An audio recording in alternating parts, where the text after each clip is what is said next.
Welcome to the Driveway Beers Podcast with Mike and Alex. Thank you for joining us, and we hope you enjoy the show. Please like, subscribe, comment, and share on any platform that you're listening on.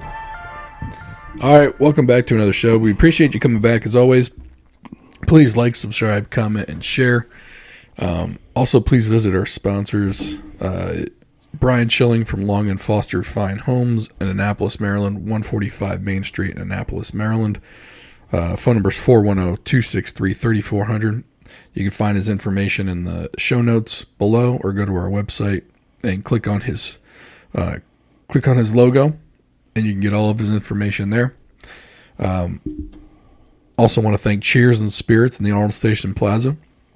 As always, if you have any needs for wine, beer, or liquor, head on over to Cheers and Spirits. And if you don't know what you're looking for, they'll be happy to help you find something.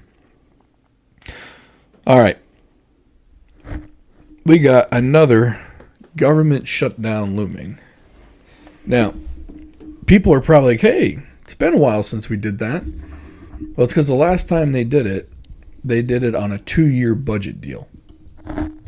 So, at one point, we were doing budgets every year, and the federal government, they were at least 2 to 3 months late, because they're supposed to have a budget by October 1st, I believe, is the start of the new fiscal year for them. Yeah. And they're supposed to have a budget done summer, late, or early fall. They're supposed to have a budget, get it signed, so it's in place by October 1. I'm trying to think. For the last probably 12 years, when they were going year to year, I don't remember there ever being an on-time budget. The last time I saw it was when they did the 2-year budget, which was 2 years ago. So now we got a budget stalemate again. And they were combining the budget with the debt ceiling increase, which, to be honest, it's a complete farce. Like, we print all the money, so we can pay the debt. Like, why is there a limit on it, right? It's also something they never cared to bring down. Like, in order for us to bring down the total federal debt, we'd have to have a surplus in one of these years to pay it. Yeah. And I think the last time they had that was under Clinton. They did, and it was actually a split Congress at the time. Yeah. It was, I believe, House and Senate were Republican controlled. Newt Gingrich was the Speaker of the House, and I forget who the Senate was. Was it Trent Lott or Tripp something? Some weird name. Politicians always have names like Tripp and Mick and all these, like... Mitt Romney. Yeah. Mitt. Like anyway. You sound like a douchebag. Right. Yeah. Right off the break. Yeah. But somehow they balanced the federal budget. It had a surplus for several years, and then the Bush tax cuts completely got rid of it. So... Yeah. Well, and most times, the budget is the budget. A lot of times, the money never gets spent, though. Mm-hmm. So you never really have that full deficit. It's always a budget deficit on paper. And they never said, oh, look, we had this $3 trillion deficit, but oh, by the way, we didn't spend 1.5 of it. Yeah. So we really only had a $1.5 trillion deficit. Now, it's still a deficit, but the other thing people don't realize is if we had balanced budgets starting tomorrow, in 10 to 15 years, our national debt would be paid off, because the debt's funded by T-bills.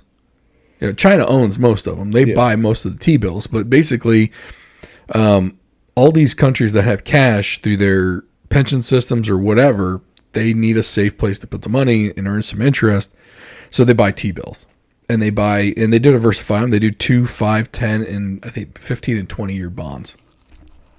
And we get money from that, but they're for a distinct time frame. So we're paying the interest on those, and then it's just like a regular loan.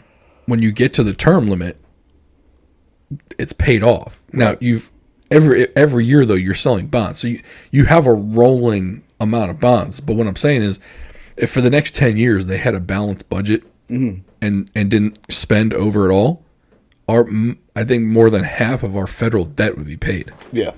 So they could do it without current paying. It's not like you have to pay it all off immediately.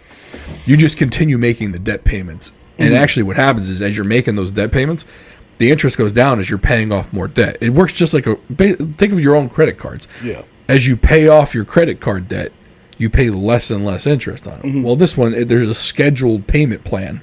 Yeah. But as you pay off the loan, so like you do this for 2 years and the 2-year T-bills are paid off. But now you're not reissuing anymore. And 5 years from that time, the 5-year T-bills are paid off, but you haven't reissued anymore. So your total debt is actually coming down, and it's not like you had to do anything other than stick to a balanced budget. Yeah. It's not like you had to take all like when they say there's like $50 trillion national debt, it's not like you got to find $50 trillion tomorrow and pay it off. You just continue to make the debt payments. Right. And eventually it's gone. But I digress. But anyway, so the debt ceiling to me is kind of a stupid thing. It's made up. But I want to say for at least 10 to 12 years, I don't remember there being a time when there's been a full appropriated on-time budget. I can't remember a time like, and especially since I've been paying attention, and they've been fighting over this. I think the first one I ever paid attention to was in the 90s because my dad worked for the federal government, and there's like, "Oh, we gonna get paid? Like, what's gonna happen?" And it really hits this area hard because there are so many federal employees in this area, but they eventually get their money. Well, so they passed the law. So before, yes, Congress would have to officially approve the back pay for the time that nobody worked. Yeah. Which, if you were going to do that, why not just have people work? Yeah. And then get the back pay? Anyway, at least you get to work for it. Now, will people work without getting paid? That's another story, but whatever. It was either last year or the year before. They actually passed a law through House and Senate that said if there is a federal shutdown, federal workers will automatically get paid for the time they didn't work. So now federal workers don't even have to worry. Like, there's no worry anymore. The worry is, and you figure it doesn't start until about a month later because you don't get paid until you don't get paid for the current period until 2 weeks from then. Right. So generally by the time there's a shutdown, you still get your next 2 paychecks, right? So if the furloughs go for longer than 30 to 35 days, that's when federal workers start to be like, oh crap, my next paycheck's not coming and I got mortgages due. Yeah. And that happened, I want to say 4 or 5 years ago when it went into early February or March. And that's when they started all that stupid sequestration crap, isn't it? Yeah, it was a mess. And then that was one of the dumbest things I ever saw because it was like, then they had all these things, and here are all these dopes. They went, and it's because there's all kinds of things that they put in there that if like this doesn't happen, if they don't reduce this by X amount and that by X amount, then this other awful thing triggers. And then when it happened on both sides, they're all like, oh, what are we going to do? This is going to... Like, whoa, dumbasses. You dopes went and acquired all the pieces for the time bomb, and then you assembled it, and then you hooked it up to the clock, and then you set the timer, and then you hit start, and now it's about to blow up, and you're all dancing around wondering what to do. Right. Like, you dumb fucks did this, but here you are, like, acting like the victim. Oh, it's because the Democrats wanted it, the Republicans wanted it. Well, you dipshits, you all did it together. Right. And it was laughable. And they're all, like, whoever's listened to this show long enough knows my feelings about these assholes. Right. And I don't have a whole lot of love for any of them. But when they do dumb shit like that, it's like, the idiot that, like, sets his house on fire. Like, oh, my house is on fire. Because you set it on fire. Right. You lit the match and put it in your bushes. Yeah. Of course your house is on fire. Right. Moron. Like, I'm supposed to feel bad for you. Right. And it's like, oh, man, what am I going to do? Well, you could have started by not setting the fire. Right. How about that? Yeah. It's like my kid, she gets, she's getting yelled at because she ate too many cookies. And then she's got the nerve, like when we get mad at her and yell at her, she's got the nerve to throw a temper tantrum back at us. Yeah. Like, no. You don't have a right to be upset. You ate the cookie. Right, like can't get mad at me for getting mad at you. Right. For something that you did. Right. You fucked up. You can't then get mad at me. It's like a weird twisted girlfriend relationship. Yeah. It's like, no, wait a minute. It's because they're terrorists. But I don't understand. Well, I do understand. And it comes down to the need to be heard and seen by these people. Mm-hmm. Like, could you imagine 2 years where we just didn't hear anything negative? Like, imagine they just did their job. Yeah. Right? They passed some common sense legislation. They passed the budget on time. Because let's face it, it's not like the budget's going to be any different 3 months from now. Right. What's the difference going to be? $100,000? Or $100 million of a $3 trillion budget? Right. But and here's the thing. The sacred cows never get touched, which are, Defense. Yeah, of course. And that's the big one. And I'll throw in Medicaid and Medicare in there too. But yep. And let's face it, defense isn't, the Republicans want defense. And they all want it. They all want it because they're all getting paid off by them. Yeah. So I think it's so funny how the Democrats who are getting the same exact, these contractors are contributing to both campaigns equally. It doesn't matter. So they're going to go and say, oh, well, because the Republicans are warmongers. But actually, are they now? Because it seems like y'all are all the ones that are wanting to freaking pound the war drum and saber rattle with 2 nuclear powers. But anyway, we're dropping more bombs now than we did with the last guy. Yeah. So, yeah. But they all love, they make sure they're going to stay in business. I mean, we've been dropping bombs on people since the Korean War. Somewhere, somehow. It's because it's not only campaign contributions. It's the dividends they're getting because they own the stocks in these companies. Yeah. I mean, for anyone that wants to go look at the Raytheon dividend. Go look at the Northrop Grumman dividend, the Lockheed Martin dividend. They all pay dividends. Yeah. Quarterly dividends. And they're generally in the 3 to 5% range. Yeah. So you're getting 3 to 5% per year on your money plus whatever the appreciation is on the stock. Mm-hmm. Which, as long as you're dropping bombs on people, business is good.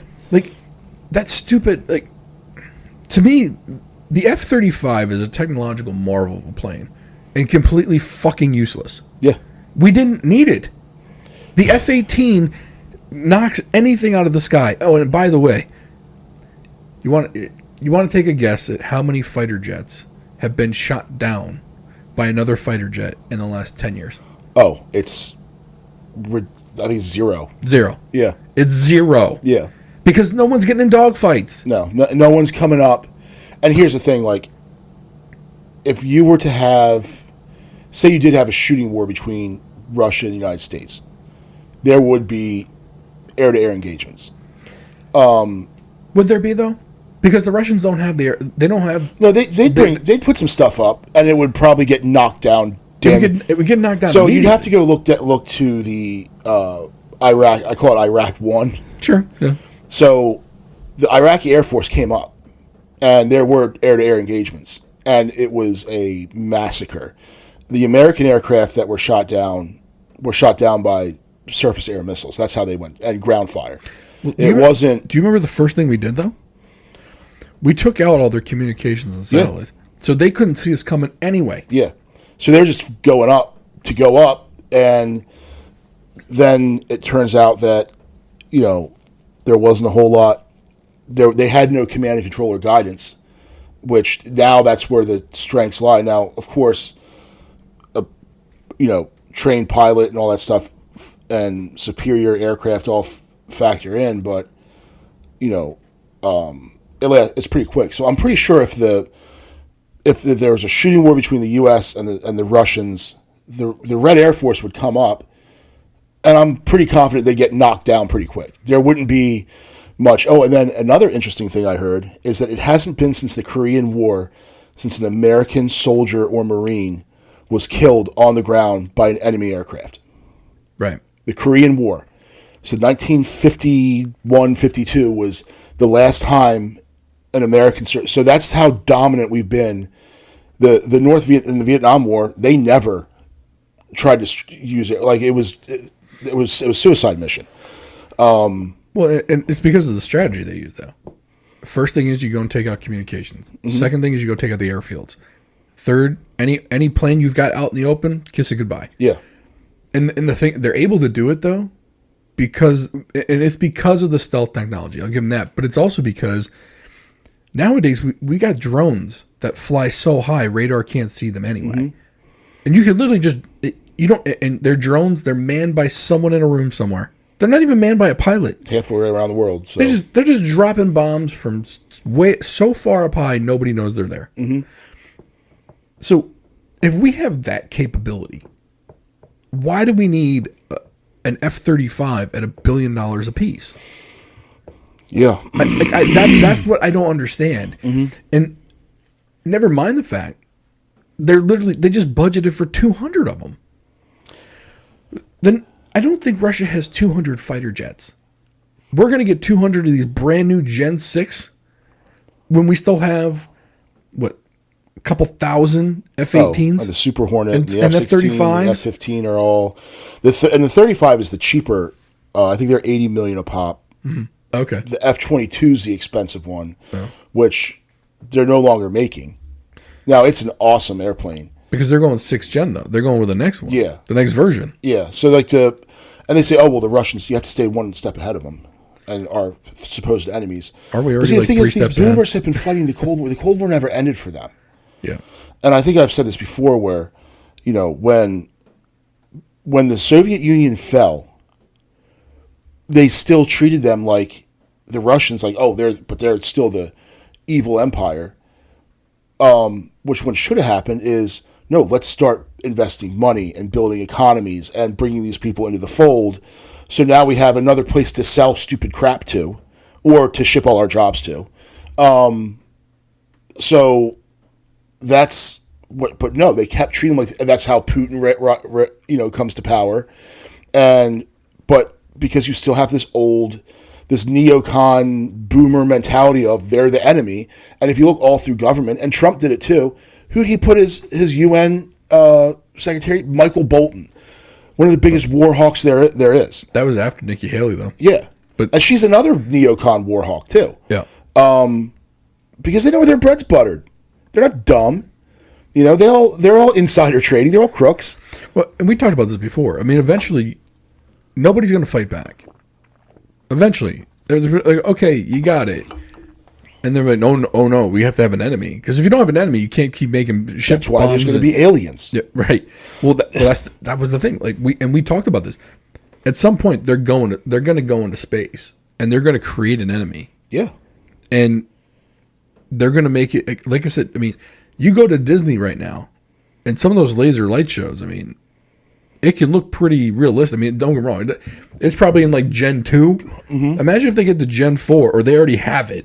Yeah. And they can make it look super real up in the sky. And people are like, oh no, like the panic or whatever. Well, look at the thing they do with the stupid drones. Right. The little tiny freaking drones, they fly and they're all coordinated and they're turning into all kinds of stuff. Oh, Starlink. Yeah. Oh yeah.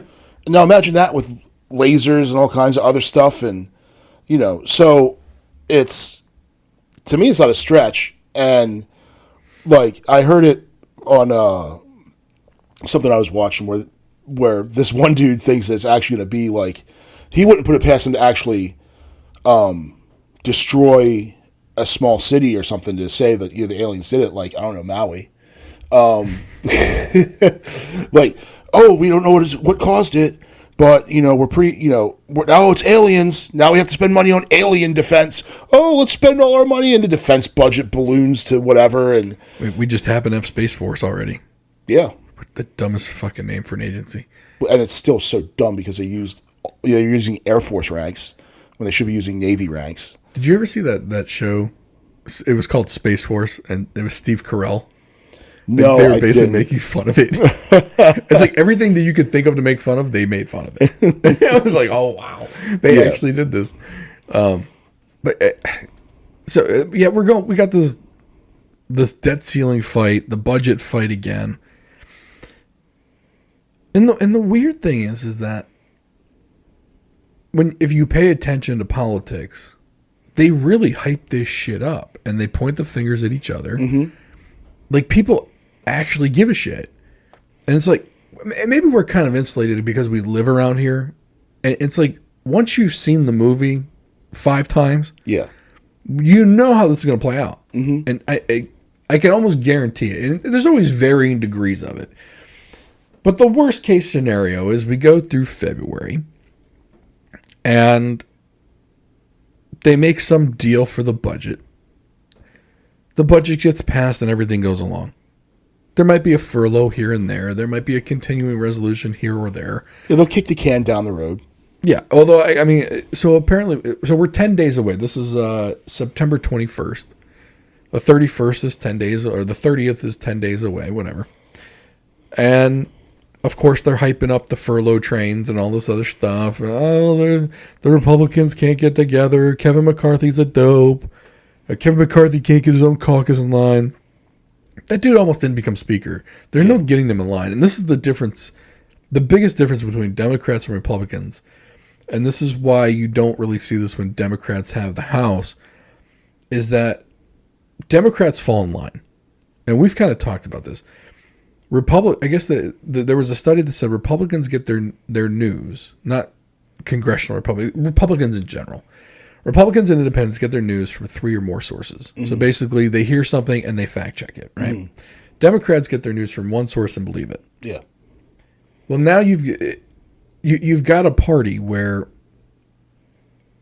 they voted for the status quo, and that's Democrats. They have their Democrats in. Yeah, some might be a little more progressive. Some might be a little bit more, I won't even say centrist anymore, because there is no centrist in the Democrat Party. Blue dogs are gone. Yeah. It used to be called the Blue Dog Caucus. Mm-hmm.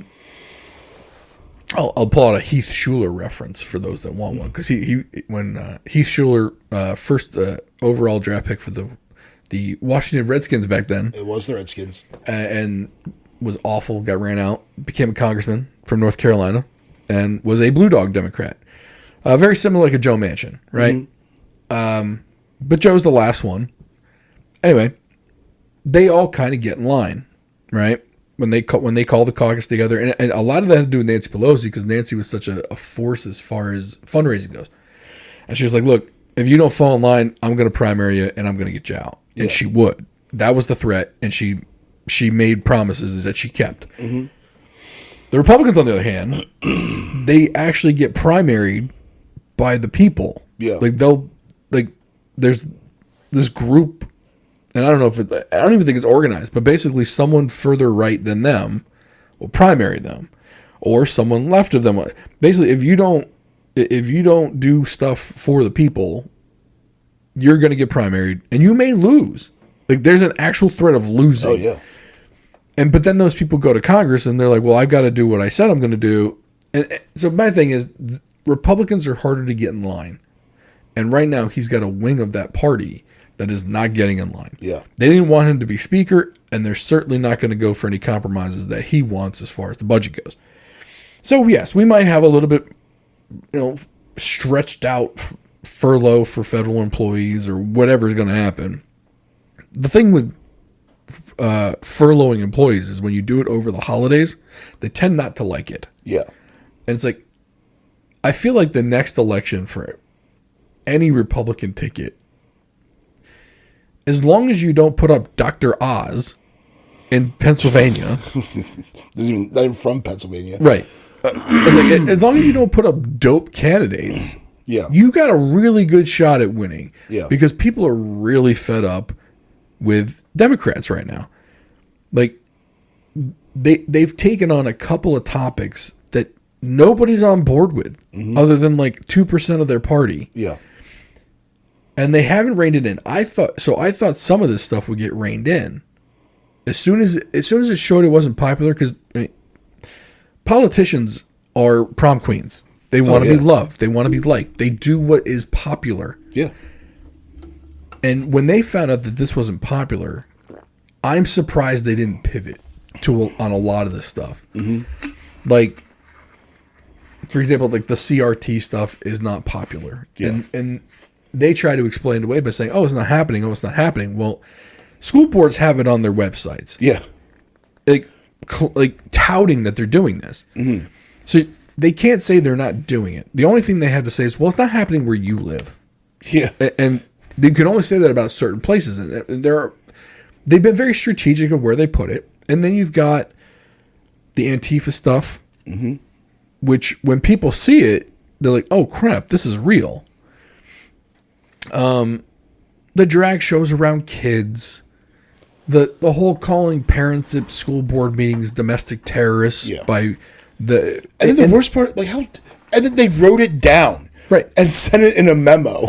Well, so Randy Weingarten, from the second biggest teachers union, wrote the memo, gave it to Merrick Garland, and then he sent it to the White House. Yeah, it's like, dude, no, you can't do that. You're literally calling voters, middle of the, like, independent voters who win elections. Let's just call it what it is. 36% vote Democrat, 32% vote Republican. The rest vote either way. Yeah, it's just like baseball. You're going to win 50, you're going to lose 50. It's what you do with the other 62 that counts. Correct. And the independents and your moderate Republicans, Democrats, all these little freaking groups and stuff they've come up with. Those are the ones who those are the 62 games. Yeah. So your diehards, 50-50, they're gonna always vote for you. It doesn't matter. You could go and kick them in the teeth, and they're still gonna vote Democrat or they're still gonna vote Republican. But it's that other 62, and it turns out that those other 62 don't like any of this stuff either. Right. And I've always been a live and let live guy, and I still am. But there are certain things I don't want my kids around. There are certain things that not only it's not appropriate things to be having at a school, and some of this stuff just isn't real or doesn't make any sense. Yeah. And you can't go and say there's still people that value the definitions of words and what they mean. Correct. And aren't willing to if I had not even had a friend, but a random transgender person who goes and says, "Hey, I'm a woman, and okay, I'm going to call you by your name, whatever pronoun." I'm not going to be a mean person. But to go and say that person is the same as my wife is not true. It's not accurate, because you can't. It's too big of a bridge of a gap. And that does not by any means say that that I'm for discriminating against those people or, any sort of violence or threat or whatever against them. No, let them live their lives, and I'm gonna support. Hey, you know what? You want to be called her? That's fine. That's how you live. That's how you're comfortable. Great. But you don't say that you're the same thing as my wife, and then they go and say, "Oh well, that's not a mother. That's a birthing person." The non-birthing parent. Okay, come on. Now you're getting just, in cuckoo land, but they double down on it. Right. So if someone like me is like, yeah, you're going a little bit too far, well, then maybe they should pump the brakes. And not that I'm the bellwether of what should be happening, but I kind of fall right in the middle in that demographic. That, if you look at my history, I've gone both ways with voting. So I'm kind of the guy you should probably be looking at, and they don't. They double down on it. Right. And then say that I'm a, phobic or whatever ist. Yeah. For saying that, well, no, I don't want my wife referred to as a birthing person. Because that's bullshit. Or that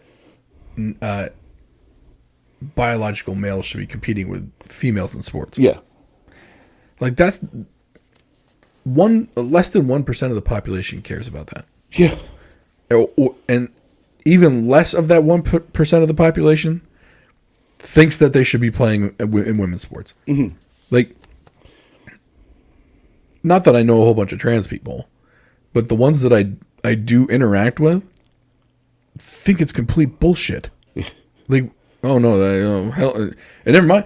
And the gays and lesbians don't want to be lumped in with that group either. No, yeah. So you're losing all of your stronghold voters who you think you had. And I'm not even going to say, I don't think gays and lesbians vote Democrat straight across the board. You've had the log cabin Republicans for years. It's funny. There's one of the people who I know, he's a gay dude, and he's a diehard Republican. Yeah.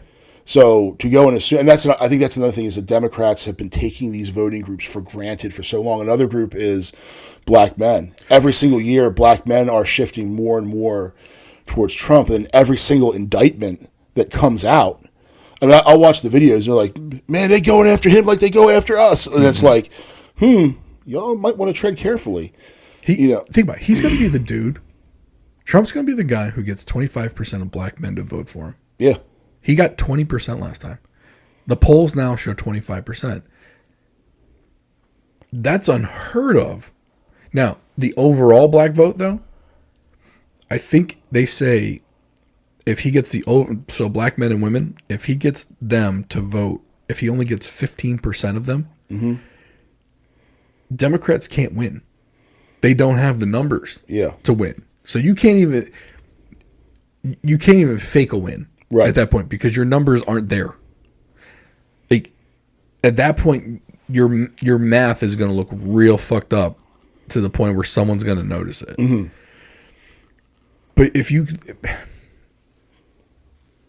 it's like you're alienating too many groups of people. White suburban women, you kind of went after their schools and their kids. Now, some of them didn't realize in the beginning, but some of them did. Mm-hmm. And you don't have to lose all of them. You just got to lose some in each group. Yeah. And now all of a sudden your math doesn't add up anymore. Now, that being said, I'm not saying that you're going to lose Democrat votes. You still might get that same 36%. But those moderates and independents that aren't affiliated with the party, mm-hmm. you're losing a lot of them now. Like, if you were Democrats, if you just didn't do anything, you could have run this next election on Roe v. Wade. Yeah. And you would have won hands down. Because that's one of the single biggest voting issues. Oh, there are a lot of single issue voters on that. That one, I think it's probably bigger than guns. Yeah. Because that's another single issue. And that was another thing. That New Mexico governor with the gun thing. Like you could, like it's almost impossible for them just to shut the fuck up. Yeah. The Supreme Court handed you an election and you fucked that up by doing all this other shit that less than 1%, I'm going to say less than half of 1% gave a shit about. Yeah. Now look, kudos to them because someone has someone over a barrel. Maybe literally, but maybe not. But someone somewhere has got has some influence. I'm just going to say it that way. Yeah. And of course, then it also came out because everyone was wondering why are these companies doing this? Like, why are companies going along with some of this stuff? And then if there was word got out that some of the big investment firms, so for example, CalPERS and the New York State pension system, they use BlackRock. Mm-hmm. And BlackRock and Vanguard are the two biggest holding companies. Basically, they buy stock in other companies. They have, I want to say 3 to 4 trillion in assets. Mm-hmm. Like they have more money than countries, right? And they buy and sell stock using something called the ESG score. Oh, yeah. Equity, social, and environmental, social, and governance. That's environmental, social, governance. Yeah. And so basically, they're saying you need to push this agenda, and we'll buy your stock. Yeah. Now, for CEOs, they might not believe in any of this stuff, but they want the stock price to go up so they get more bonuses and pay. Yeah. So they implement it, or they at least say they do, right? Mm-hmm. And they get rated, and they get a score. Yeah. And if their score is over a certain level, BlackRock and Vanguard will buy more of your stock. And BlackRock and Vanguard have essentially unlimited funds because they're getting money every single month as part of your retirement contributions. Yeah. And it's not just, think about it, the police pension funds, the teachers' pension funds, all of these places where people are, these pension funds are just flush with cash. Oh yeah, and that's why Jimmy Hoffa, his ties to the mob and all that was because he just had all this cash he had access to. Yep. So they were able to implement this ESG score. Well, then they got found out. And the CEO from BlackRock recently said they were going to take a step back from the ESG score. Yeah. And he was kind of like, I guess it sounded like he was shocked that there was such an uproar over it. Well, I think because these people think that they live in this vacuum where they just hang out with the same. So like the CEO of BlackRock hangs out with other CEOs and other people that went to Harvard or Yale or wherever the hell he went to school. And they all, when they were young, they all went to the same bars. They all banged the same girls. They all married essentially cookie cutter versions of the wife that they have. They all have the house in the Hamptons. They all have the apartment in the city. They all do the same shit. So in their world, everyone thinks this is a great idea.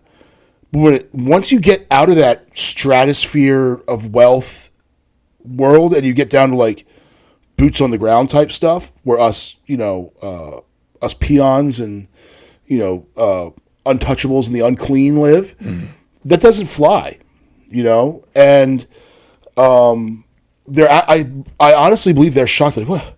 People don't like this, right? Like when you have that Klaus Schwab. They will eat the bugs and like it. Like, right. The dude literally looks like a villain from a Bond movie. It was him and the CEO from Pfizer. I think the CEO from Pfizer literally talked about implants. And that's where that conspiracy theory came into play about the COVID vaccine. Mm-hmm. They were never going to do it with the COVID vaccine. But they were talking about a future type of implant that they could put in you. And they could adjust your medicine. Or adjust whatever you got. Yeah. And it was like, well, shit. It was almost like, I can't remember the movie with Justin Timberlake, but basically you had like your time on your arm. And when the time ran out, you die. Yeah. But you could get more time by the people that controlled the time bank, right? But going back to what you were talking about as far as this group of people, and you're right. The girls are bred to marry these guys. Yeah. If you don't think, and I refer to movies, and I know movies aren't a bastion of truth, but neither is this podcast. Right. But there is a movie called The Good Shepherd, and it has Robert De Niro, Matt Damon, and the first part of it essentially goes through how this one guy, Harvard graduate. It was either Harvard or Princeton, one of the Ivies.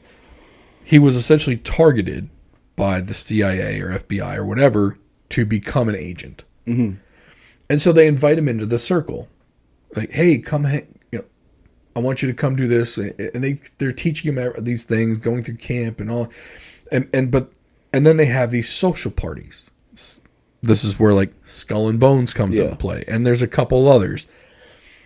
And so then they start going to these like gatherings and formal events, and they happen to have the women who they've been grooming to be the wives at these parties. And the women are taught how to entice the men, not sexually. Like they're taught how to entice them into marriage, basically. This is how you be a wife, essentially. Now, don't get me wrong, that was back in the 50s. The 40s, 50s, whatever. So does it still happen like that? Probably not to that extent. But I'm pretty sure it still happens. And it's a very closed society. It was funny when George W. Bush was president, they mentioned Skull and Bones. Because the big knock on him, he wasn't very smart. I don't know how he got into Harvard or maybe it was Yale. I don't know how he got into Yale. And now he was in Skull and Bones. And then it came out like Mitt Romney was in Skull and Bones. Like it was like the big outing of Republicans that were in Skull and Bones. Like it was this big scary thing. Well, I think Barack Obama was in Skull and Bones. Yeah. Like it's literally, and that's why when people say it's the uniparty, It's almost like you get drafted. Yeah. Right? So it's like they pick the person and then decide what party they're going to be for. But the person deciding is the ringleader. Yeah. Managing both parties. Yep. But unfortunately, sometimes the outsider squeaks in and gets in. Mm-hmm. And so then once they get in, they try and get them to play ball. And if they don't play ball, now all of a sudden, every 2 years you have a primary opponent. Yeah. You're not getting donors for fundraising. Or what happens, you do just enough to get all the benefits, but they want you to be the outsider. So now they want you to do this. It's all organized. It's a big old puppet show. Yeah. And it's meant to enrage the public because enragement gets donations. Mm-hmm. When if you're a woman who's a Democrat and the Supreme Court votes against Roe v. Wade, it doesn't affect any one of them whatsoever. Right. But you want to know what it does do? It gets that woman to vote. Yeah. It gets that woman to donate. Mm-hmm. That's what it is. Donate. Yeah. The one thing that came out of the Barack Obama campaign, and don't get me wrong, it wouldn't have mattered who it was, but they called them micro donations. So basically, they came out with Act Blue. Act Blue is the web backbone to the Democrats' donation on their website. So I can go to any Democrat's website. And it says, donate here. Donate $5. Donate $10. And they're now at the point where they're getting more donations from the $5 and the $10 people than they are from the big corporations. The thing is, though, because it's an online donation, it's faceless. Mm-hmm. It's $10. You don't think you're owed anything. Yeah. Whereas when the company gives you $20,000, you owe them some FaceTime. Yeah. So they're able to outraise what they've ever done before via online donations, and they owe you nothing. Mm-hmm. They just doubled their money. Yeah. Well, now Republicans have that. I don't know what their version is called, but it's something similar to Act Blue. Mm-hmm. And a lot of times people don't even know they're donating to Act Blue because it's all masked. Mm-hmm. But once they tapped into that, now rage politics became a big thing. Oh, yeah. Because when you're enraged, you donate. Yeah. And I can't, what can I do to, I can donate money to this person that's anti whatever I'm anti. And I think another thing that the enraged politics does, and this, maybe is or isn't part of the plan, but it fractures everybody. So when you have everyone fractured, like, they can still play their bull. I don't think anyone would actually vote for the corporate oligarchy if they knew what was going on. I don't think anyone's going to choose that. To have BlackRock doing their thing with their ESG scores and controlling the world and all these other big money groups and the elites who pretty much run everything. I don't think that anyone would choose that. But as long as you keep everyone fractured and hating their neighbor because of their skin color or their gender preferences or anything, all that other stuff, with relatively minor issues that don't really have an effect on it but fire people up, keep everyone fractured, then they're a lot easier to control. But once they realize that this isn't a black-white thing, it's not a LGBTQ straight thing, it's not a whatever other, climate alarmist versus climate don't careist thing. Once they realize that, hey, we're all getting equally fucked here, that's what they're truly afraid of. And once people realize that, but as long as they can keep driving these wedge issues in, they can still control, because until they make it, truly overthrow get rid of the Constitution altogether, they still have the threat of everyone banding together and saying, nope, fuck you, we reject you. All of you, you're all done. But it'll never happen. Right. Because then the guy who's like, keep your hands off my guns, and I want to take everyone's guns, and abortions for all, and abortions for none, and as long as you can keep those groups separated and realize, you can control it. But once they all realize that this is all kind of minor, nothing happens. Because you ever notice that all these issues, they never solve them. Oh, yeah. Why would you? They can solve homelessness like that. Mm-hmm. School shootings, very simple. Harden the targets, right? There aren't school shootings at airports. There's not shootings at airports. Not mass shootings. Right. They generally don't happen at secure facilities because they're hardened. You can harden schools very easily. It doesn't take a lot of money to do. But they'll say, oh, that costs way too much money. Mm-hmm. No, it doesn't. You can do it very efficiently, and the school doesn't look like a prison, but it's a secure place and your kids are going to be safe there from something like this happening. Or if something were to get in, once inside and the panic button gets hit and everything closes down, that threat is contained in a very small area, and they can only do so much damage there. They can do it, but we don't have the money for that. Sure you do. Print more of it. Right. You know what I mean? Or rather than sending $60 billion to Ukraine this time, just send $59 billion and some, change so that they can go and steal it and piss it away on bullshit, and then use the other $1 billion to harden all the schools. And just as an example, at the local elementary school here, they did blackout shades on the doors. Simple but effective. Yeah. Total cost for the entire building was $2,500. Mm-hmm. I mean, you're telling me at 100 schools, $250,000? Yeah. They also installed a man trap in the front. Yeah. So, right. You have to get in, and then you have to get past that man trap. You have to get in and then get in again. Yeah. Now, the determined threat will find a way through that, right?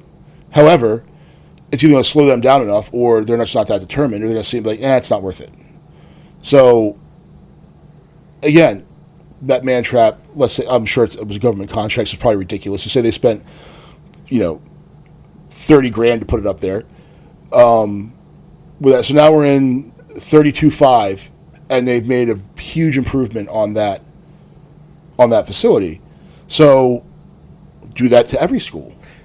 Well, we don't have the money for that. Well, and to put it in money terms, if I don't buy one F-35, I can probably fortify every school in this country. But Northrop Grumman doesn't make money. Right. Boeing doesn't make money from Smith & Wesson doesn't make money. Yeah. Because don't get me wrong, once a school shooting happens and all the talk about banning guns comes out, you want to know who makes money?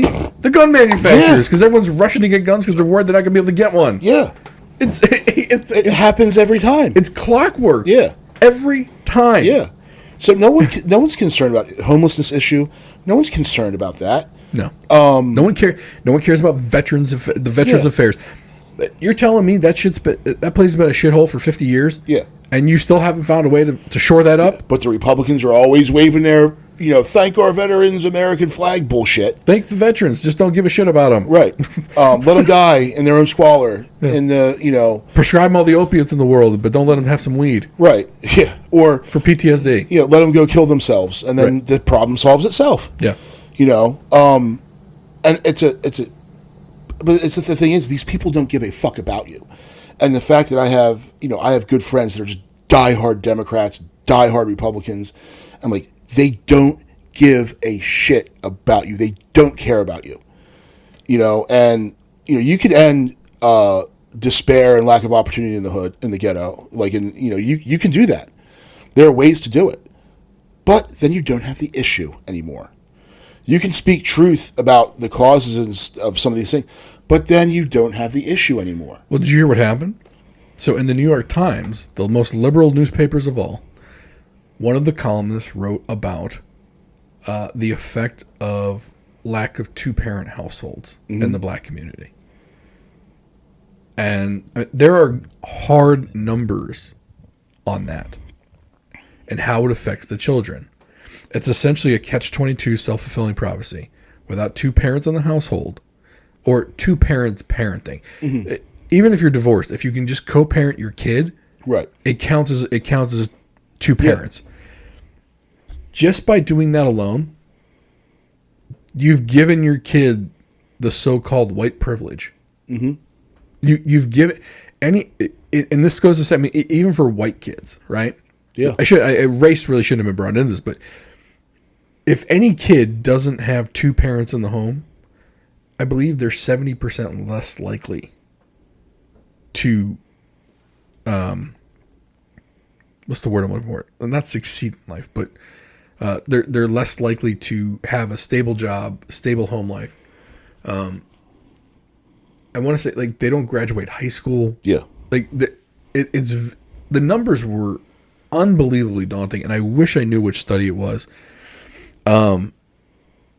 Maybe if I remember, I'll link it below. But a columnist in the New York Times said something that if you say that, it goes against all the Democrat principles of not speaking some truths out loud. Yeah. Because that's part of your voting base. So if you do that and you say that out loud, well, oh shit.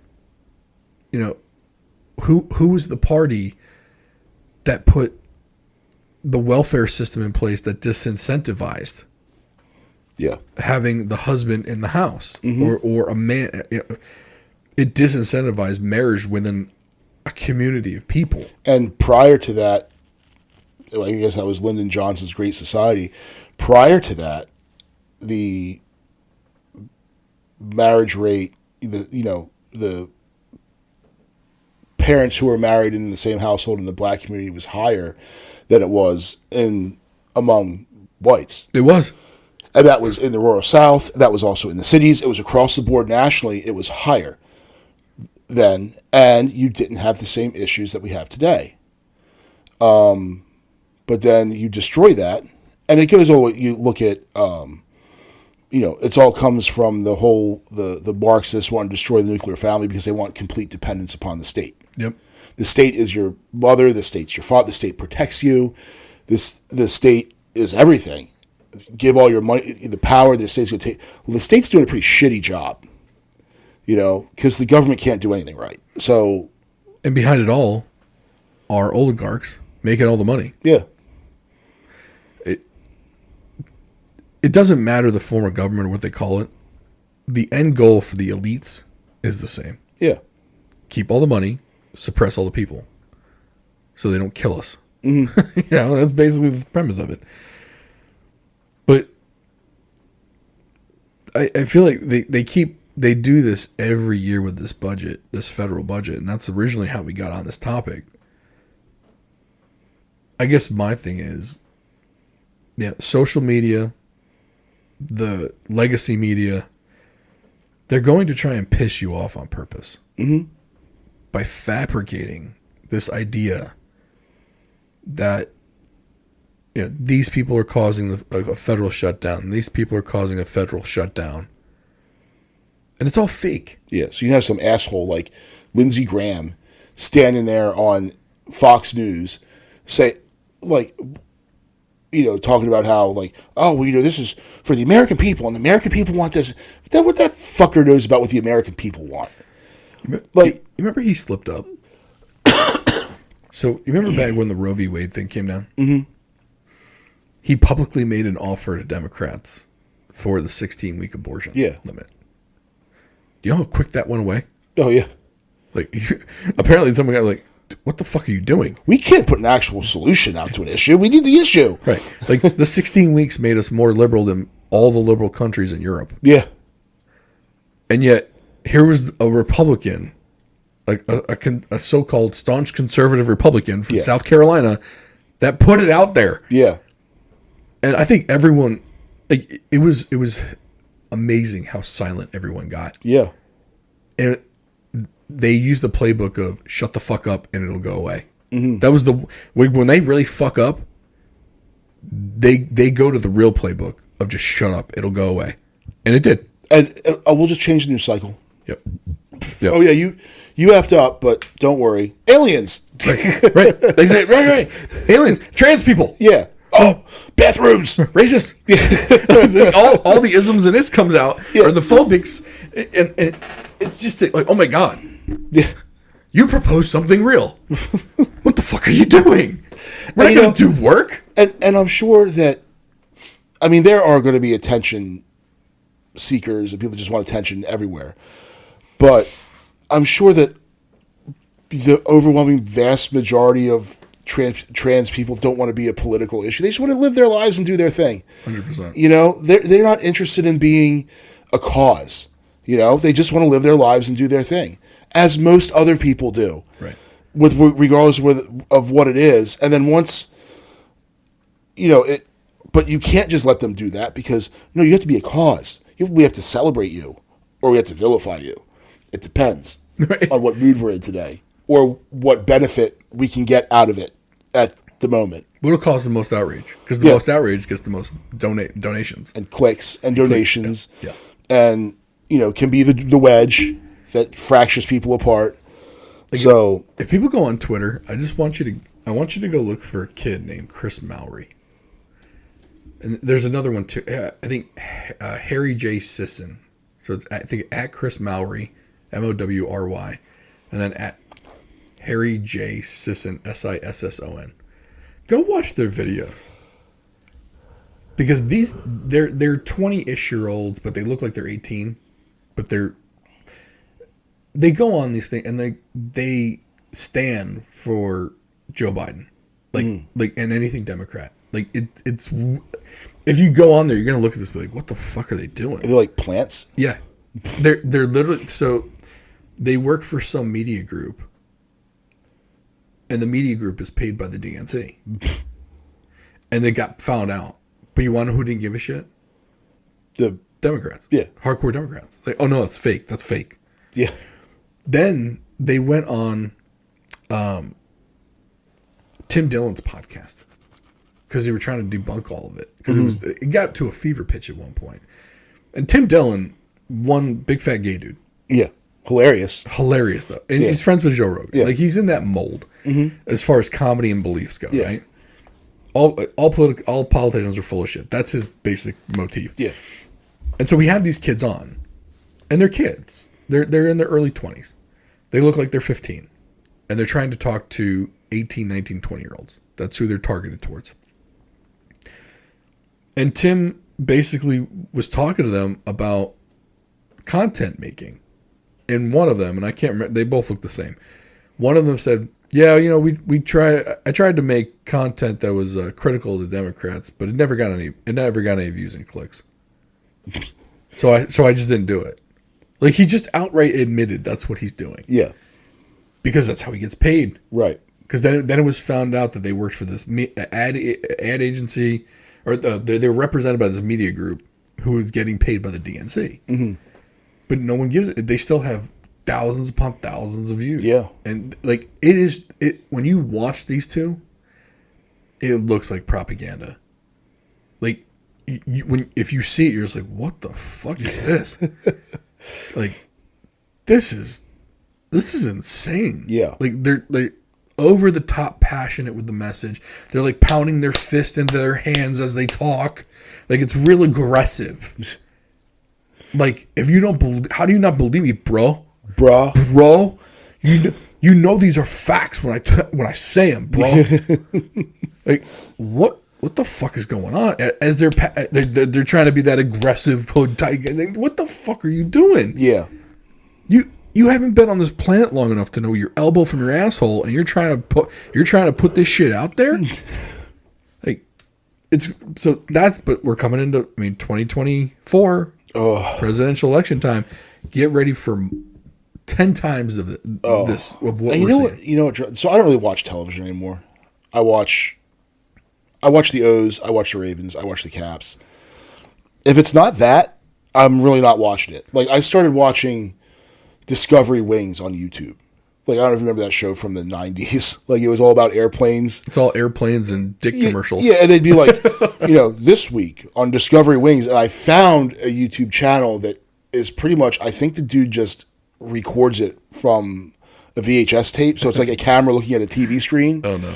And then it's on there, but it has all the 90s commercials in it. Oh no. And it's awesome. So like I was watching a commercial for like a 93 Audi A6 Quattro, and like the cars drive around and it's so funny because like now it would never be. Now they'd be talking about how green and tech and how everything's powered by batteries and freaking, it's like, whale semen free and everything's all good. But like this thing's like driving through like a forest, turning the forest into a road. I'm like, yeah. Take that nature back. Yeah. That's right.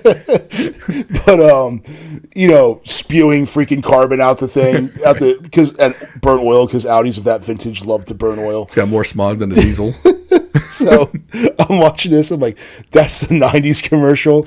And there's another, and this dude who recorded them from from whatever local cable network it was. So it's like, come down to the Peoria, Smith Brothers Pontiac, like our prices are so low. It's like brand new Pontiac Grand Ams and Bonnevilles. I'm like, man, this was the good old days. From $9,999 brand new. I'm like, man. And then you're thinking to yourself, they don't even know what's coming.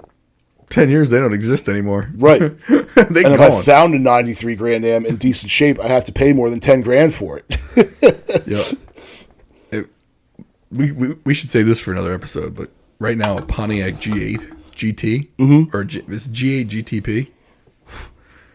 That shit was like 20 grand new. And I think it was like an 04, 05. Mm-hmm. That's just like 40 grand now. Oh yeah, I bet you if you could find a Chevy SS. Essentially the same car. Yeah.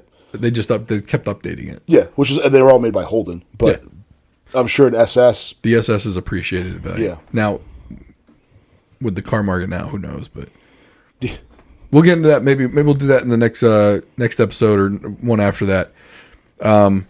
We appreciate you listening, though. Just be ready for the onslaught of the political ads you're going to see. They're trying to make you mad. So if you know what's coming, you know not to get mad. Thank you for listening. Oh, we forgot to shout out our sponsors.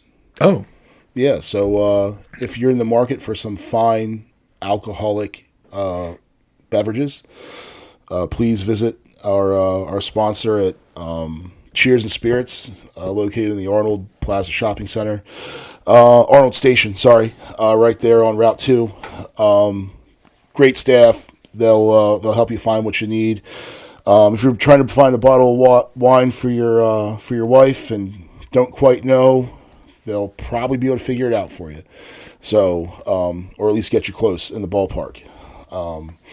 And then I'll let you go with Brian Schilling because you know more about his info than I do. So Brian Schilling, Long and Foster Fine Homes, Annapolis Fine Homes, AnnapolisHomeExperts.com.